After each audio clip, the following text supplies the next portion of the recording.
Segundo livro dos Reis de Israel, capítulo de número 4, quem achou, diga amém.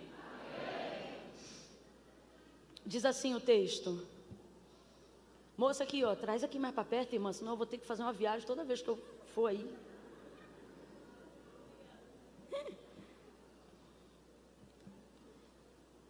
A partir do verso 15 em diante. Glória a Deus.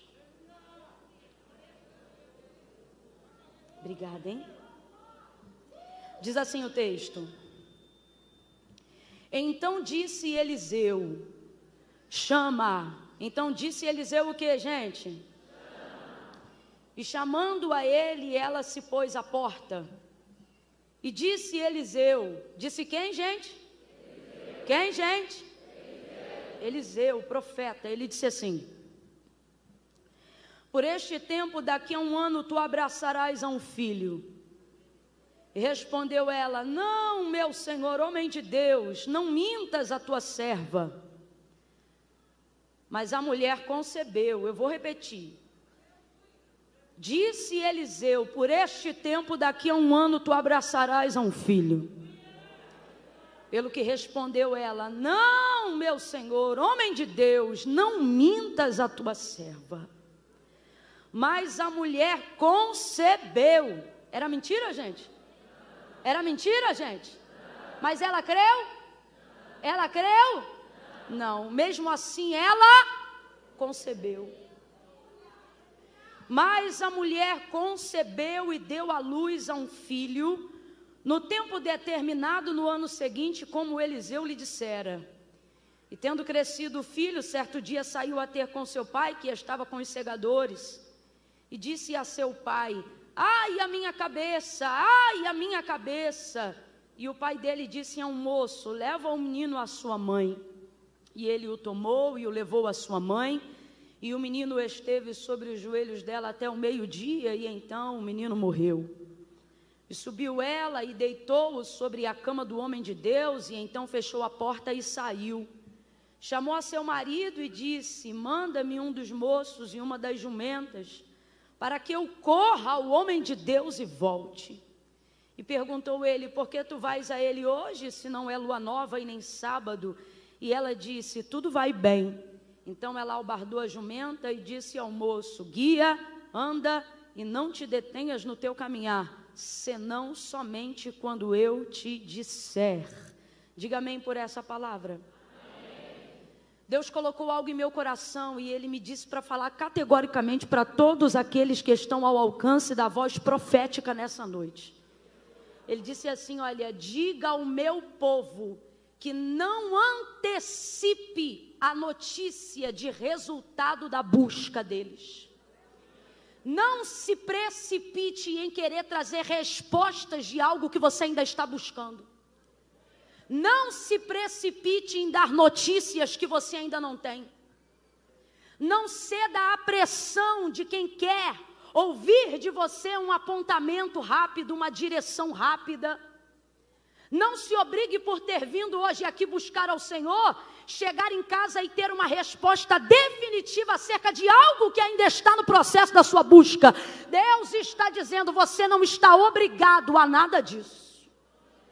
Você não é obrigada a nada disso. Quanta angústia, quanta gastrite nervosa, quanta crise de ansiedade, quanta depressão, quanta tristeza, quanta agonia sendo desenvolvida no processo da busca, quanta energia que poderia estar sendo empregada na busca do seu milagre, na verdade está sendo esgotada na sua tentativa frenética de dar respostas que você ainda não tem para as pessoas.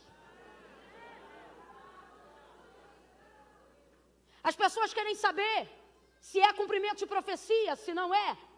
Como é vista a questão da Ucrânia, da Rússia. As pessoas querem saber se você tem alguma visão ampla e definitiva acerca da economia do Brasil ou de como serão as próximas eleições. As pessoas querem saber sobre o comportamento do seu filho, o que é que você acha? As pessoas querem saber acerca do desemprego do seu marido, como é que você vê isso? Elas querem saber o tempo todo a que pé está o seu ministério. Elas acham que é tipo roupa, tamanho P, M ou G. Quem é você? O tempo todo elas querem respostas E elas acreditam que por você estar envolvido no processo da busca, estar dentro de uma atmosfera profética, ou ter a responsabilidade da gestão do seu milagre, você pode não ser aquele que determina o seu milagre, porque esta obra quem faz é Deus, mas por estar na gestão, há uma pressão o tempo todo em direção à tua casa, aos teus negócios, ao ministério que o Senhor te confiou. E eu não sei por que cargas d'água, em algum momento a gente acha que tem a obrigação de dar respostas para pessoas que não agregam, e muitas vezes não tem absolutamente nada com o que cooperar, e não é porque elas não querem, mas é porque elas também não saberiam o que fazer se estivessem no nosso lugar. Então assim diz o Senhor a quem está sendo pressionado pela vida hoje, assim diz o Senhor para quem está sendo pressionado pelas circunstâncias, assim diz o Senhor para quem está sendo estreitado e pressionado de todos os lados. Deus está falando comigo aqui, que tem gente aqui que é o próprio profeta da casa, só que eu me lembro que nesse dia nem Eliseu sabia direito o que fazer, porque o texto diz que o Senhor havia lhe encoberto a visão. Neste dia ele entra no quarto do filho da sunamita que acabara de morrer, e ele fica andando para um lado e para o outro, provavelmente intercedendo. Ele nunca teve que ativar tanto ministério de intercessão assim, porque ele de verdade não sabia como trazer de volta a vida daquele menino.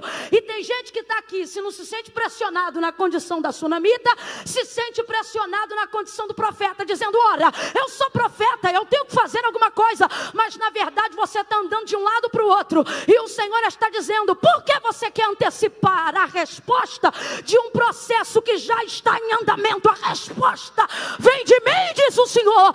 Camila, e até lá eu faço o quê?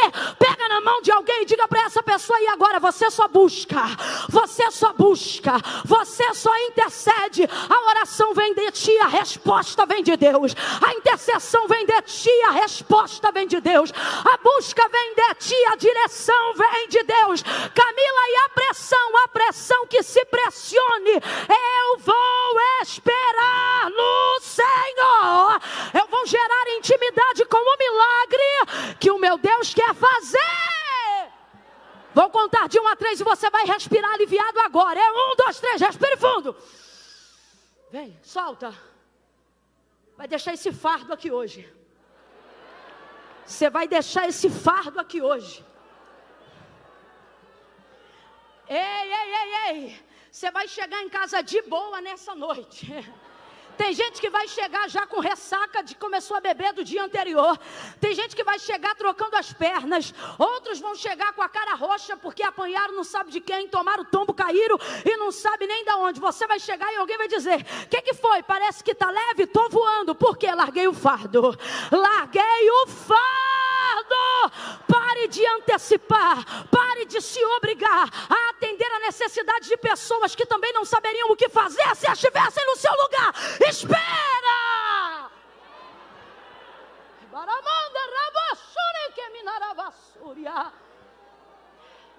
Por que eu estou dizendo isso?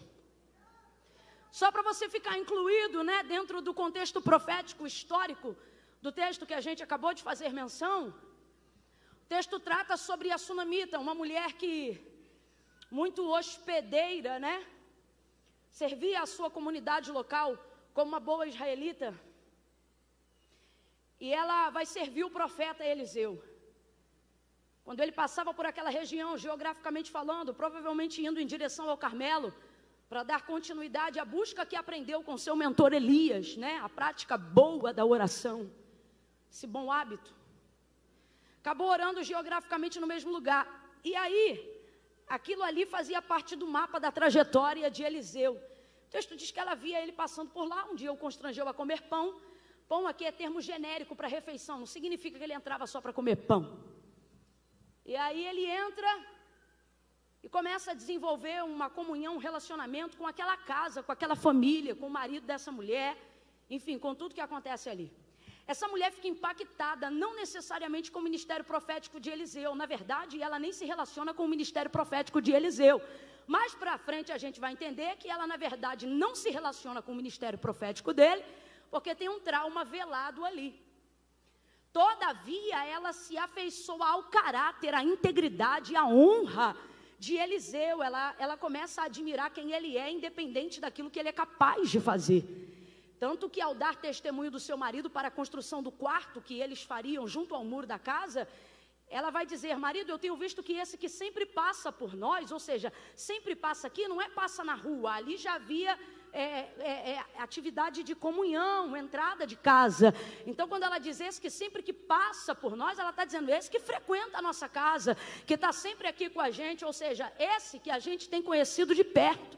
Porque eu sempre digo isso, quem já me ouviu nesse texto, não é o que vamos ministrar nesta noite, mas quem já me ouviu nesse texto sabe, eu sempre digo, santidade de longe você suspeita, né? De longe você imagina, é só de perto que você atesta.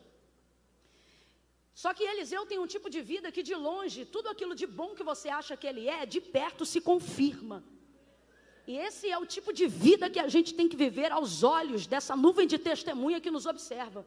De gente que de longe acha até que é, e de perto tem certeza, né?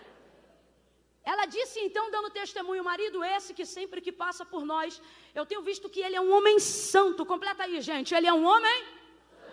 Então ela não vai atestar sobre os dons, sobre os talentos dele, até porque ela nunca pediu ele para fazer nenhuma oração na casa dela.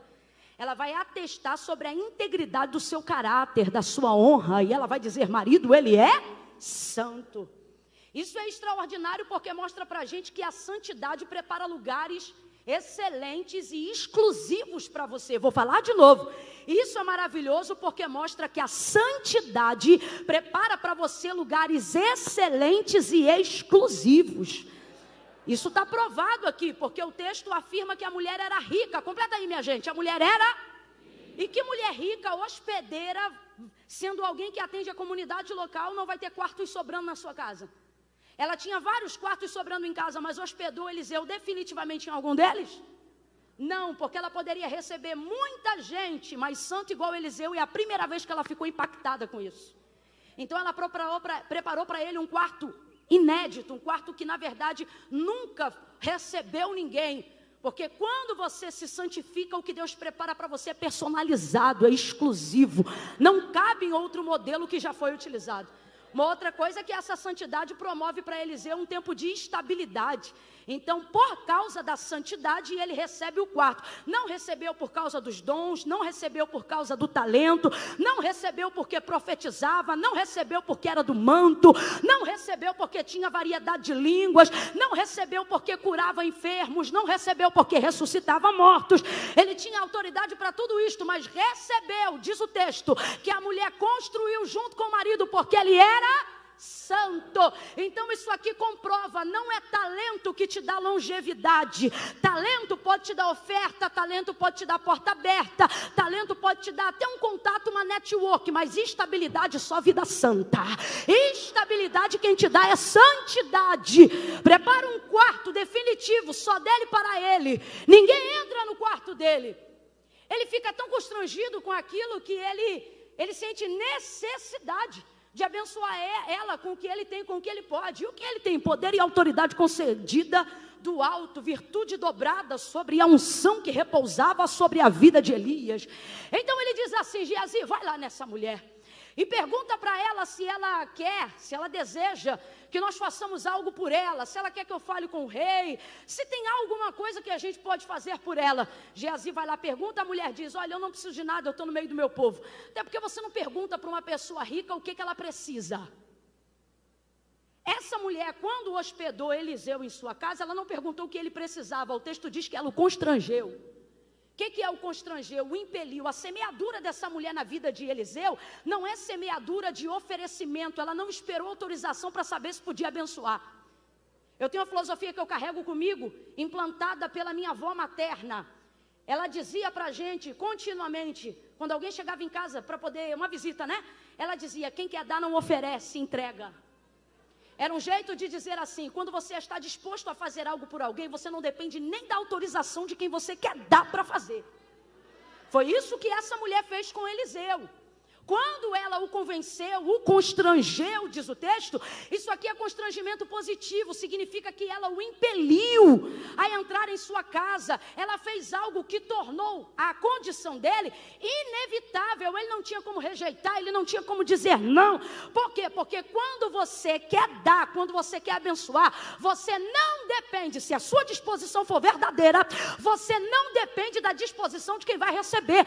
A maior prova disso, gente, é o próprio Deus. A Bíblia diz desse jeito, que de Deus é o dar, de Deus é o dar. O que isso significa? Deus não depende de autorização para dar nada a ninguém. A maior prova disso é também a manifestação da graça. Quem é que merecia estar respirando aqui? Eu fico olhando isso na comprovação da misericórdia. Eu tenho comigo uma frase que eu sempre digo: misericórdia, quem nunca pediu também recebeu. Todo mundo aqui está debaixo da graça comum, do favor e da misericórdia de Deus. Quando Deus quer dar, isso buga a nossa mente, buga a nossa religiosidade, buga a nossa interpretação de quem é merecedor e de quem não é. A gente não entende, vê determinada pessoa e fica, meu Deus, mas como é que pode, né? Mas como é que pode, como é que pode? A Bíblia diz que de Deus é o dar. Quando Deus quer dar, buga tu, buga teu vizinho. Ninguém entende. Por quê? Porque Deus não depende da tua autorização para te abençoar. Eu vou falar de novo. Deus não depende da sua autorização para te abençoar. Eu vou falar de novo. Deus não depende da tua autorização para te abençoar. De novo. Deus não depende da tua autorização para te abençoar. Sabe por que a sua reação não é de explosão de glória? Porque você olha para um texto como esse e você fica assim, mas claro, essa mulher tem a vida coerente. Nem eu estou dizendo que não tem que ter, tem que ter. Deus não é leviano, Deus não é Deus de confusão. Só que a verdade é que muitas vezes o nosso reconhecimento de não merecimento das bênçãos de Deus é maior do que o nosso entendimento da graça de Deus em relação a nós.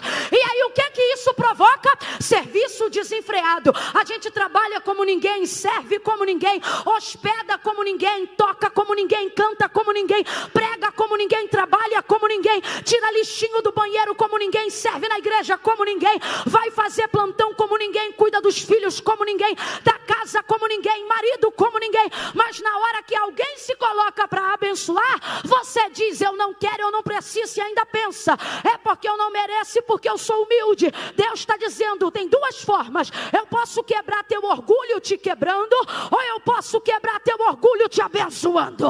E acerca de um servo que me serve, diz o Senhor, eu quebro o orgulho te abençoando. E quando eu quero te dar um dom, eu não peço a sua autorização. Quando eu quero te usar, eu não peço a sua autorização. Se eu escolher soprar teu nome sobre a terra, eu não preciso da tua autorização. Se eu quiser salvar teu marido, dar um banho de sangue, e você só ter feito 3 campanhas de oração, quando havia prometido 7, eu não dependo da tua autorização. Eu posso salvar teu filho antes da quimioterapia, no processo da quimioterapia, depois da quimioterapia, porque eu não preciso da tua autorização. Quando eu quero dar, se eu quiser te dar um CNPJ, eu te dou. Se eu quiser fazer de você um advogado, eu faço. Se eu quiser te dar um diploma em 3 anos ao invés de 4, eu faço. Eu sou o Senhor e fora de mim não há outro. Quando eu decido dar, quem pode rejeitar? Mas você, na sua filosofia de entendimento, de mérito, diz que quer ser abençoado, vem à igreja para ser abençoado, mas na maioria das vezes não sabe se comportar quando Deus quer te abençoar. Geazi sobe e diz assim, eu percebi que o marido dela é avançado em idade. Ela disse que não precisa de nada, mas eu vi que não tem filho na casa. Aí Eliseu vai dar para ela a colheita do que ela plantou. Porque você nunca vai colher uma colheita diferente do que você plantou. Não. Irmãos, a semeadura é opcional, sim ou não? Sim ou não? Mas a colheita é obrigatória.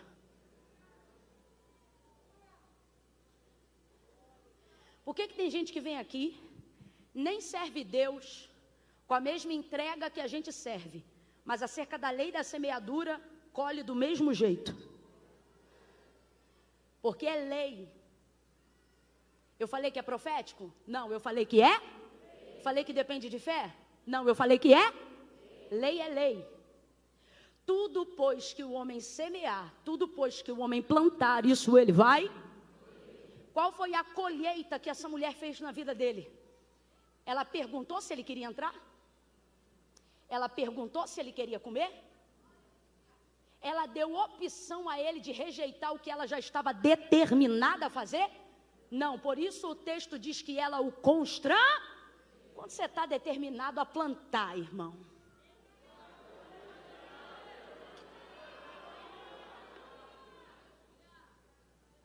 Quando você está determinado a fazer, não há absolutamente nada do que alguém planeje contra a sua semeadura que seja capaz de prosperar.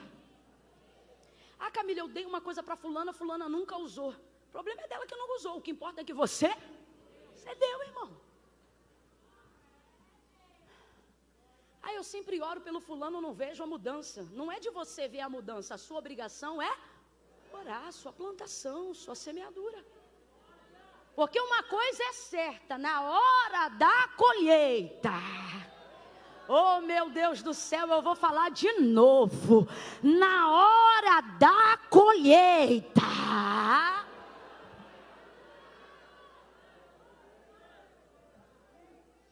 o retorno daquilo que você tem plantado, não com as suas mãos, mas com a intenção do seu coração, será inevitável. Por isso, Eliseu diz para Geazi, chama ela aqui, até porque ele já está constrangido de ser tão abençoado de tantas formas. Agora por fim a mulher montou um quarto, construiu e montou, mobilou, preparou tudo.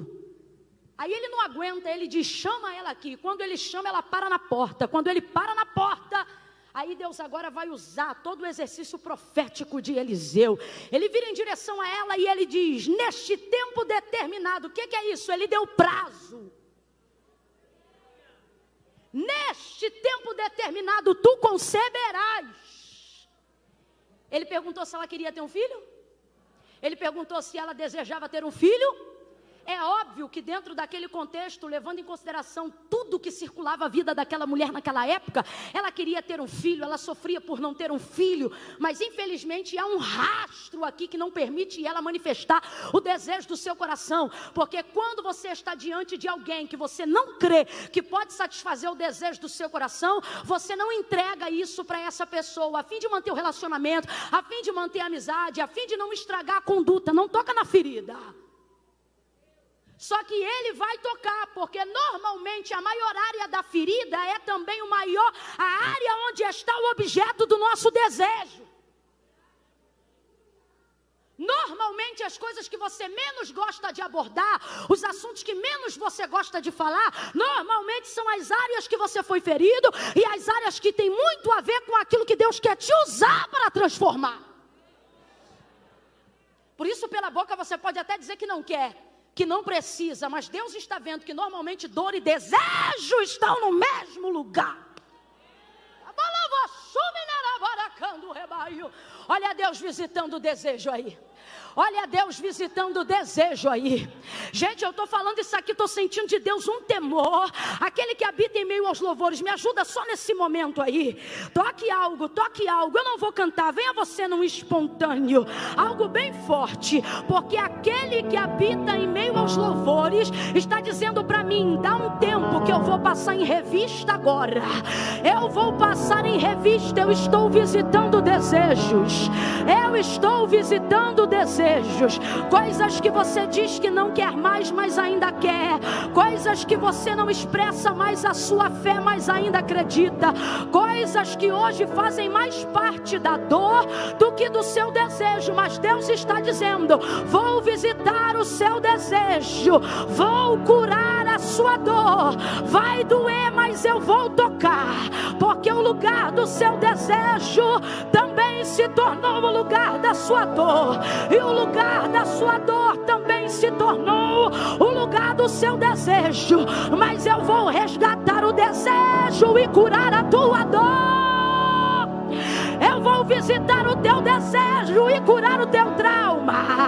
Eu vou te mostrar.